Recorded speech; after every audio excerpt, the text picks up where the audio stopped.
dhalatee guddatee Nagellee Arsii ganda Goldee Gurratee jedhamtuttidha kan inni dhalatee guddate. Umrii isaa waggaa 16tti gara aartii sirbaatti immoo kan inni dhufe. Bultii horatee abbaa ijoollee 4 ta'eera. Baga nagaadhaan gara stuudiyoo keenyaatti dhufte. Baga nagaan naydanii. Hayyee uummanni si yaadeera eessatti baddee siin jechaa jiru mee maal jettaan? Imbannee dhufee jira deebii dhufee jira hojii yeroo as qabadee dhiyaachaa jira. Lakkiiris firakiyaa lakkiiris firakiyaa lakkiiris firakiyaa nanjibil namummaatiyaa tufaatee hiyumakiyaa tufaatee hiyumakiyaa. Eega lakkiidhis firakiyyaan kun uummata biratti baay'ee sirba beekamuudha. Yeroo jalqabaa sirboota kan kee jalqabaa keessas sirba jiruudha. Egaa amma sirra deebinee baga nagaadhaan gara kana dhuftee siin jenna. Maaliif bade Fayyisaa Furiin jechaa jiranii? Fayyisaa Furiidha. Sirba isaatiinis bartaniitu jedheetanii. Maaliif badde eessatti badee miidiyaarraati jedhamaa jirta maaf badde?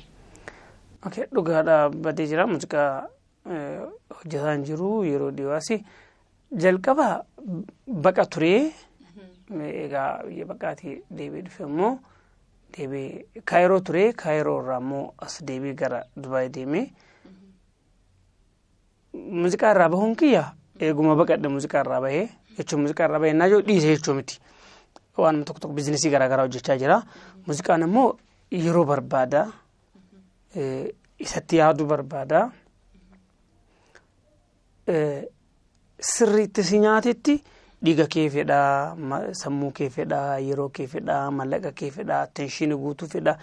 Yoo kan hunda kenniteef sirriitti sirraa yeroo fi humna kan kee si nyaatetti dagaagaa deema jechuudha muuziqaan.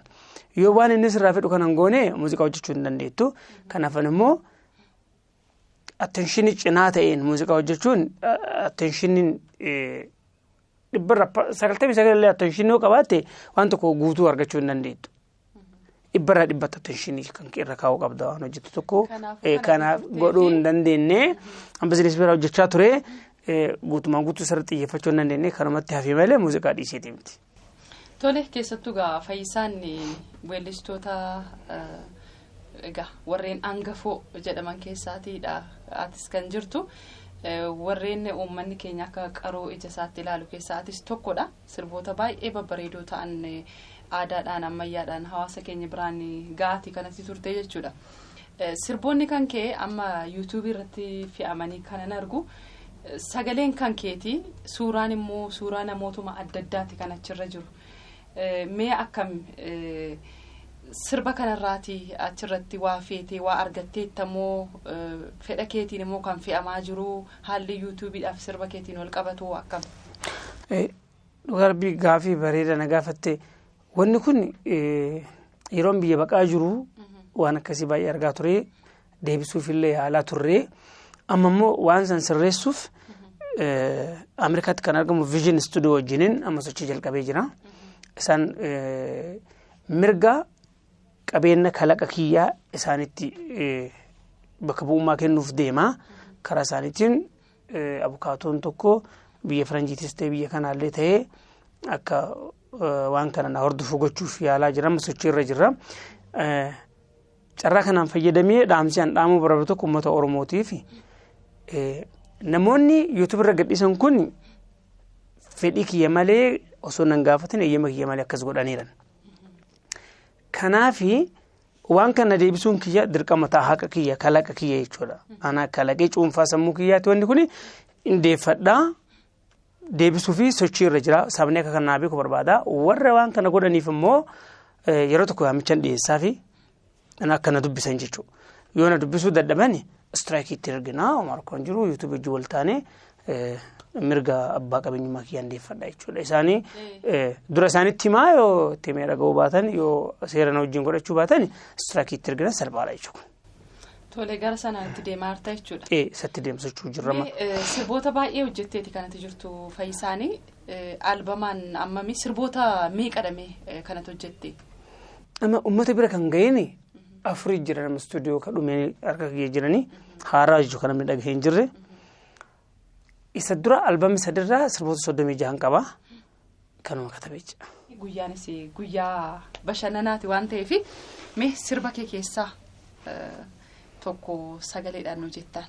Beena beena beena beena ni yaanaka jaalala mana jaarraka duruma kaanurratti oolanii narrafaan hanu beekanii beena beena beena beena ni yaanaka jaalala mana jaarraka duruma kaanurratti oolanii narrafaan hanu beekanii ta'uu malantaa maqalna wayee. Hordoftoota keenya weellisaa isin jaallattan mararfattan weellisaa Fayyisaa Furiitii wajjiniin kan nuti jirru. Egaa Fayyeen waan garaagaraa gaa sirba keetiin wal qabatee kaasaati kan nuti jirru. Sirboonni kan kee baay'ee bareedan kan dhama qabeeyyii ta'an qabiyyeen isaanii baay'ee cimaa kan tattaanidha. Sirboonni kee nama taa'ee sirriitti dhaggeeffatee fi sirboota kana meemee waraabbii duraatis waan ta'eef waraabbii yeroo ammaatiin gulaallii yeroo ammaatiin hojjechuudhaaf irra deebitee hojjechuuf maal yaaddee jirta? Yeroon akkuma isin jedhe yeroon jibbee mitiin jaalladha bitta deebii waraabuu yeroon illee nuti hin turre amma garummoo akka gara HD'tti ol ka'u sponsora barbaadu jirra.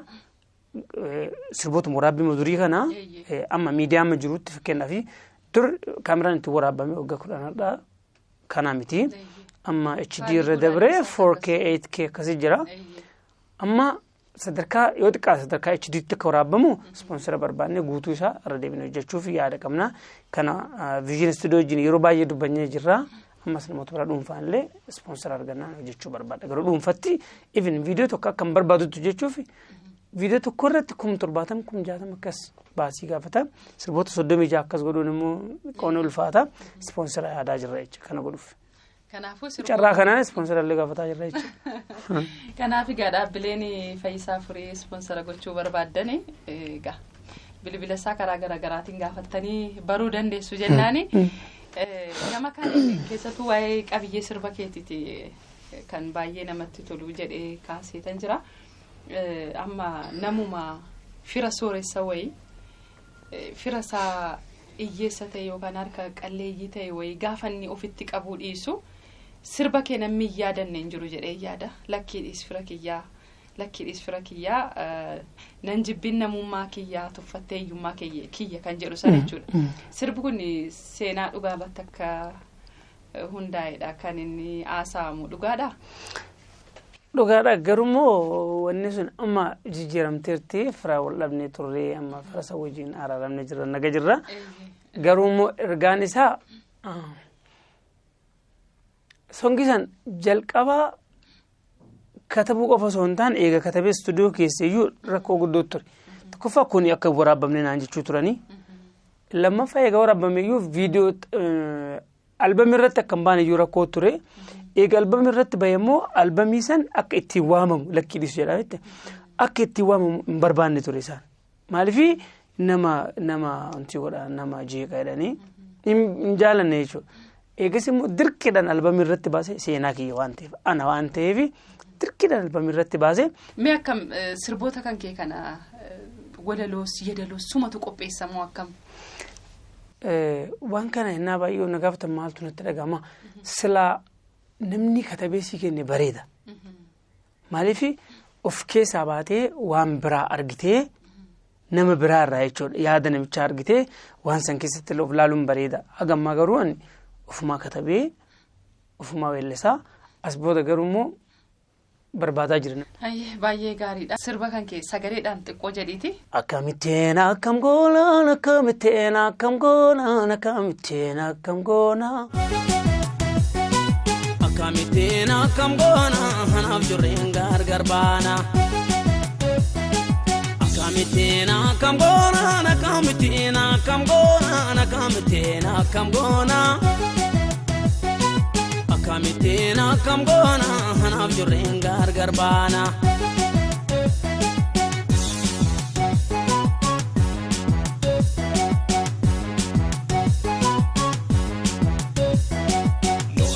Jiraanne jiruun koo dukaana kulleeyyi Simale malqaba kana fanse bana Baridina befa milchena kanketi kulehi Yonani majere adumba tedete Yo atinjirane jirunko dukana kulehi Simale malqaba kana fanse bana Baridina befa milchena kanketi kulehi Yonani majere adumba tedete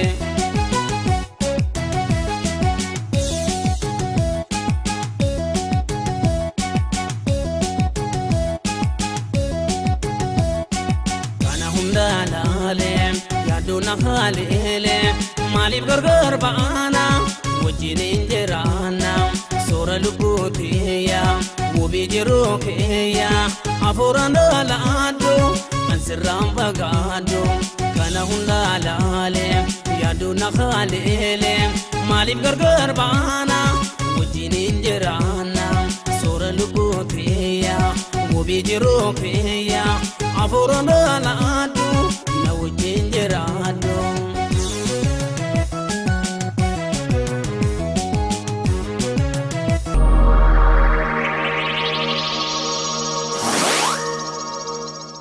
Hordoftoota keenya kan isin hordofaa jirti sagantaa yeroo kaayyooti marree weellisaa keenya kabajamaa jaallatama Fayyisaa Furiitii wajjiniin kan nuti jirru sponsor sagantaa kana qarcaan Coffee Trading sponsor Platinumiti guddisneeti kan nuti isaaniin galateeffannu egaa yaada yoo qabaattan bilbiltanii barreessitanii yaada qabdan nu biraan ga'uu ni dandeessu isiniin jenna fayyagaa gara xumuraatti illee finneeti kan jirru sagantaa keenya yeroo ammaa kana egaa haala yerootiinis wal qabatee konsertii garagaraa hojjechuun kun dhiyeenya kan hin jiru kana durattuu akkam kiliippiiwwan haaraa tuun hojjetin turteetta waltajjii garagaraa deemanii hojjechuudhaan gara alaa kana dhaqanii sagantaa adda addaa konsertii adda addaa kana hojjechuu irrattu.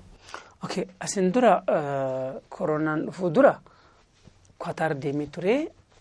Qatar al tokko dhaqee deebi'ee ammas baatii takka booda akkas deebi'ee ammas dhaqee waan gaarii hojjennee ture. Nama dhuunfaatu naaf feeree gaafa jalqaba muka promotion carraa kana galteeffachuu barbaada biyya Qataritti isin nageessite eegasii booda immoo achitti immoo arganii warri imbaasii Itoophiyaa biyya Qatar magaalaa Dohaa jiranii isii wajjin maratanii telefoona kiikitee eegasii immoo imbaasiin Qatar jiru imbaasiin Itoophiyaa achi naaf feeree ammas achi dhaqee hojjedheen dhufe baras dhiyoo kana jecha waan kan duriinas amma immoo itti aanee osoo gara hojiitti deemnu Vision Studio wajjiniin gara Ameerikaa deemuu fi sochiirra osoo jirru dhukkubni kun dhufe ammallee Vision Studioon kun sirba haaraa as dhiyootti kabba'uu qabna isaa wajjin kiyyaa jechuun geerarsa tokko isaan yoo dhukkubni kun anti jedhe sirbicha isaan dhiyootti gadhiifna Ameerikaas hojii san qabadheen deemaa as dhiyootti jedhe yoo dhukkubni kun biyyarraa